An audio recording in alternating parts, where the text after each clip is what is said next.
Assalamualaikum warahmatullahi wabarakatuh. Perkenalkan, nama saya Tisa Ramadhaniati dengan NIM 2288250022. Judul buku Pengantar Ilmu Sejarah, bab yang akan dibahas adalah bab 1 tentang pengertian sejarah. Yang pertama, ada ringkasan bab pertama, yaitu istilah menggunakan kata sejarah. Sejarah dipakai dalam berbagai konteks, seperti cerita masa lalu, nama mata pelajaran, peristiwa penting bangsa atau individu, identitas budaya dan nasional. Adapun pengertian sejarah secara negatif. Yang pertama itu bukan mitos, karena mitos itu tidak berdasarkan bukti, sedangkan sejarah itu membutuhkan bukti atau sumber. Kedua itu bukan filsafat. Filsafat itu sejarah menekankan makna umum, bukan kejadian nyata. Ada ilmu alam, karena sejarah berurusan dengan manusia, bukan hukum-hukum alam yang universal. Dan juga bukan sastra. Walaupun sama-sama memakai narasi, sejarah harus objektif dan berdasarkan bukti. Nah, ketiga ada pengertian sejarah secara positif. Ilmu tentang manusia, sejarah membahas aktivitas manusia di masa lalu.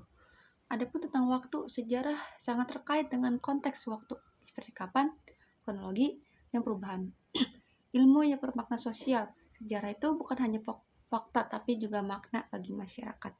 Ilmu yang unik, sejarah membahas kejadian tunggal, bukan generalisasi seperti ilmu sosial lain.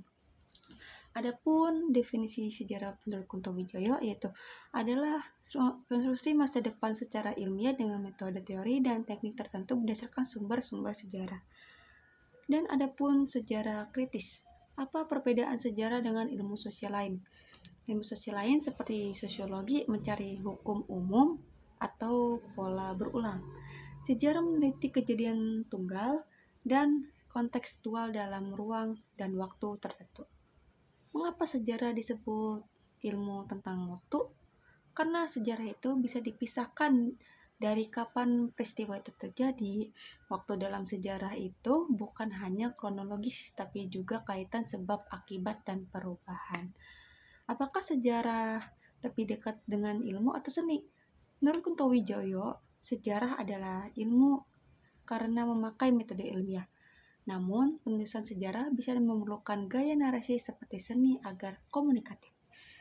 Refleksi pribadi saya itu relevansi definisi sejarah Kunto Wijoyo di era digital. Di era digital banyak informasi sejarah berseliweran tapi sumber tidak jelas.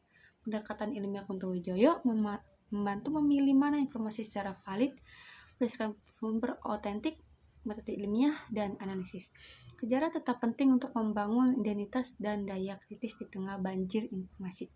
Contoh aplikasinya itu peristiwa proklamasi kemerdekaan Indonesia 17 Agustus 1945. Bagaimana memenuhi ciri-ciri sejarah versi Kunto Wijoyo? Pertama, ilmiah meneliti dengan sumber primer, arsip, rekaman, saksi, sejarah. Manusia itu tokoh-tokoh seperti Soekarno dan Hatta ya. Waktu dengan jelas dan konteksnya akhir. Dan ada juga makna mengubah status bangsa Indonesia dari penjajahan ke kemerdekaan. Unik, proklamasi hanya jadi satu kali, tidak bisa diulang. Penutupnya, kesimpulan sejarah adalah ilmu tentang manusia dalam waktu tertentu yang ditulis secara ilmiah dan bermakna sosial. Ajakan ayo menghargai sejarah karena memahami masa lalu adalah kunci untuk membangun masa depan yang lebih bijak. Terima kasih.